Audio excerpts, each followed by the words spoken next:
everyone and welcome back to my channel. Today I'm going to be talking through top 10 epic fantasy series in no particular order because that's really hard to do. Plus I'm going to be also talking about some honourable mentions of epic fantasy books that have kept me awake turning pages all the way into the morning. And yeah, basically if you're a brand new fantasy reader or a seasoned fantasy reader, there's probably some books on this list that are going to go on your TBR pile. First up, let's do honourable mentions. So for me, my honourable mentions are for two reasons. One, either it's not fair to put them in the top 10 because they're always going to be in the top 10, or two, because I haven't quite finished them yet, or I'm not quite sure if they're going to be in my top 10, but I really want to tell you guys how much I'm enjoying them so far. So the first one is, of course, as you can probably tell, Lord of the Rings is definitely an honourable mention. It's not worth me putting them in the top 10 because they're always going to be like number one for me. So they're an honourable mention for this reason. They are kind of the granddaddy of epic fantasy.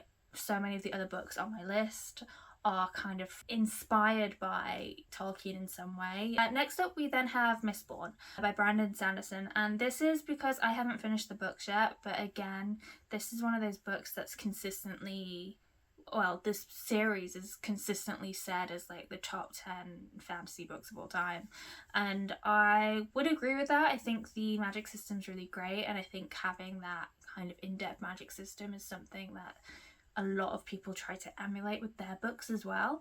But yeah, for me, I wouldn't want to put it in the race because otherwise it was just going to get samey as everyone else's. Next I had the Witcher series, and I love the Witcher series. I love the game and the TV show as well, but the books themselves I really wanted to kind of give an honourable mention to because the world building and the characters are just so dear to me, and it's a really gritty and dark fantasy rather than the more happy versions. And then the same kind of goes for the next honourable mention and the last honourable mention, which is the Age of Madness series by J. Abercrombie. Again, I haven't finished reading this series, but I really enjoyed the first book. I really loved reading it, and I think just giving Joe Abercrombie that mention because of his grim, dark novels is really important because I think he just writes them so wonderfully well, and I just loved his other work as well. But yeah, kicking off our top 10 itself, first we have The Magician's Guild, which is the Black Magician Trilogy by Trudy Canavan. This follows Sonia as she becomes a magician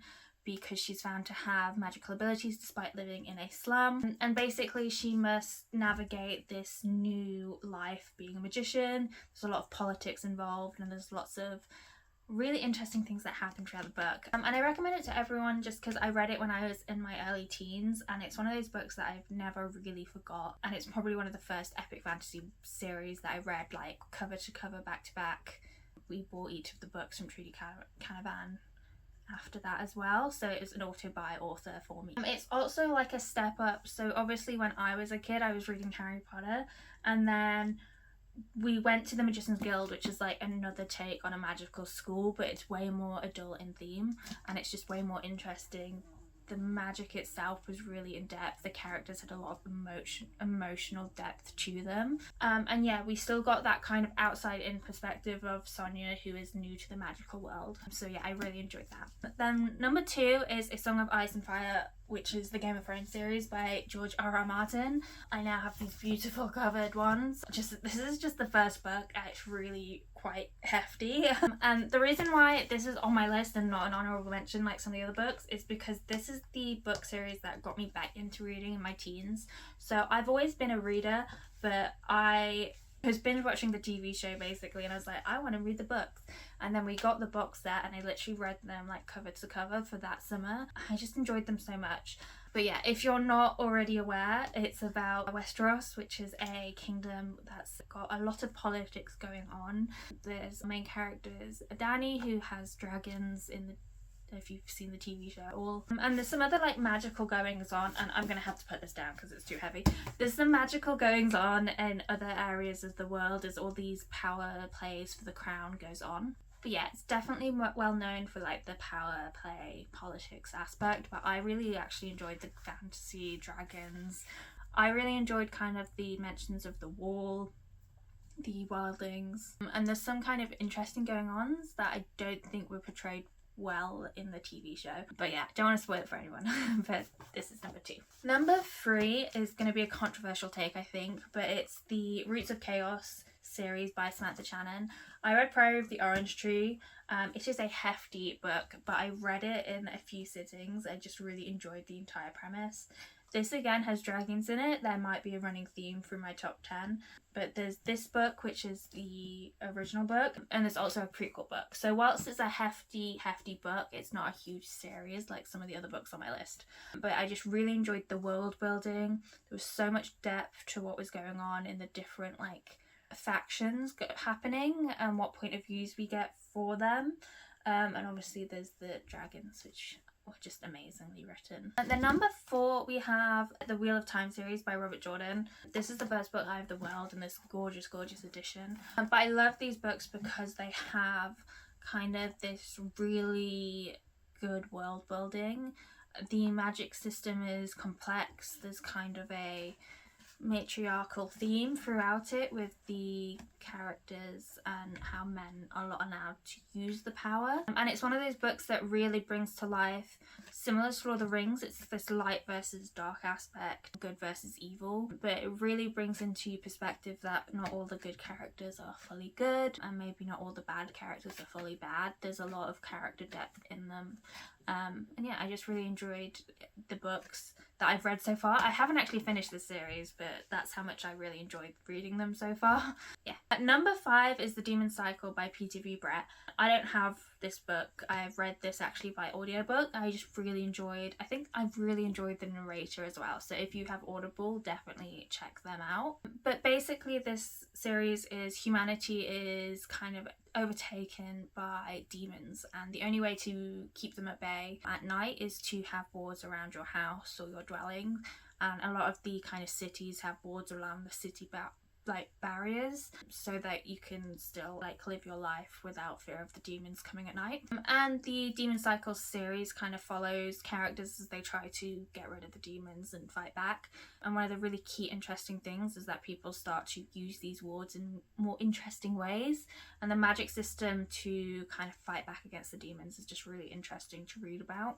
And I think this is one of those fantasy series that is also a little bit more on the horror aspect. The demons actually are very frightening. There seems to be huge stakes in play, and it was just really intriguing to listen to.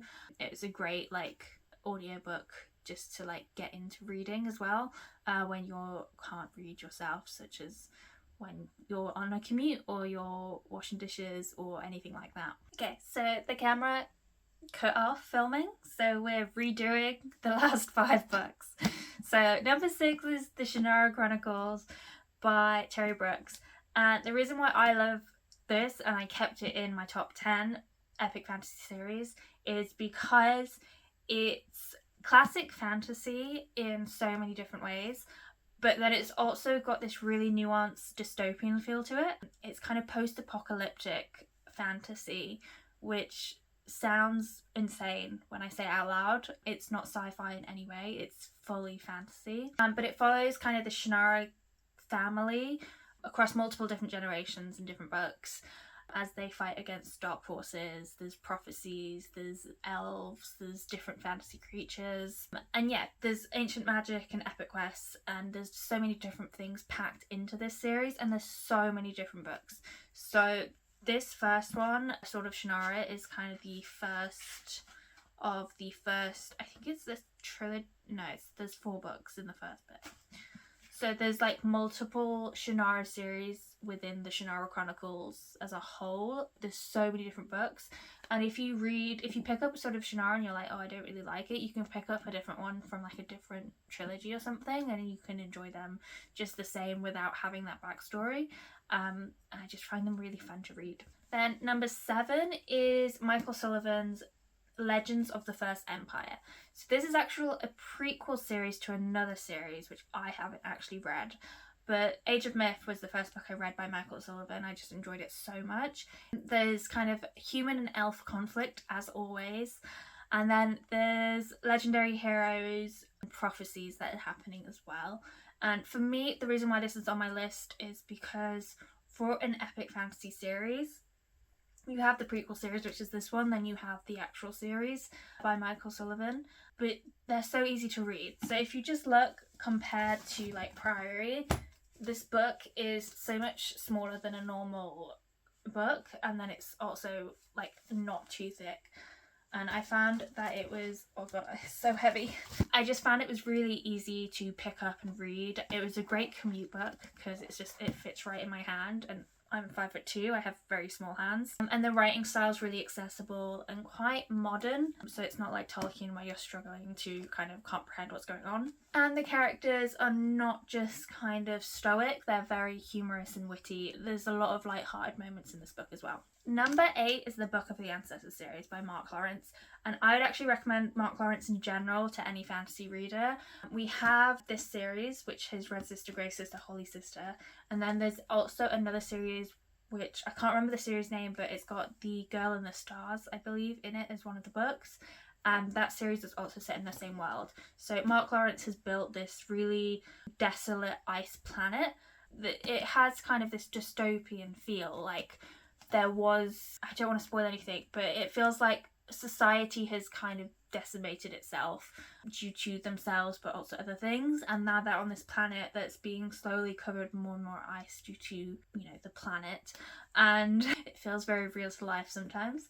And then Red Sister is about kind of warrior nuns, which is also just a really interesting aspect. The world building is really great. Nona Grey, our main character, as you can see there, is a great, morally grey character. The content is very dark and gritty. You don't always get the ending you want, and bad things keep happening. And yeah, I would just recommend this completely. Then number 9, I actually read the next 2 books on Kindle, so I don't have physical copies. But Of Blood and Bone by John Gwynne is the next series. And again, this is a sequel series to a series that I also haven't read, so but I would recommend Of Blood and Bone to anyone. It's got gods, demons, there's kind of ancient evils and destinies happening, and it's just a really fun read. Gwynne's really good at writing those big epic battles that you see in a lot of other fantasy mediums, and I really enjoyed seeing these epic battles and reading them and comprehending them in how he writes them, as well as really emotional character arcs as well, the characters you get really involved with as you read along. And then last but never least, we have The Drowning Empire by Andrea Stewart, and this is actually because I read The Bone Shard Daughter earlier this year and I just enjoyed the book so much. It has such an intriguing magic system, like bone shards from someone's head to create constructs. It just writes itself as something that you'd love to see in probably like film or TV as well. Like, it's such a great book. I really enjoyed the world building. There's loads of political intrigue as well for fans of that in their fantasy. Our main character Lynn is the Emperor's daughter, and she's also fighting for power against his ward because they're both learning the magic that only the Emperor can use. And then there's some other things happening in other areas of the world with other characters, and it's just a really fun read. So I definitely recommend that to any fantasy lover. So yeah, there you have it. I'm not picking up any of the really heavy books. This is my top 10 epic fantasy series. I really enjoy all of these novels, specifically the first ones, but also the entire series for most of them. Whether you're looking for like really good magic systems, world building, or emotionally in-depth characters, these are all novels that you can definitely jump into. And if you've already read some of them, please let me know what you think and what you think should be added to my top 10, and what other books should I be reading to maybe bump up into the list as well. And if you add any of these to your TBR, do let me know. I'd love to hear what you think of them after you read them, and let me know in the comments what you're reading right now as well. Thanks for watching, and I hope to see you again in the next video.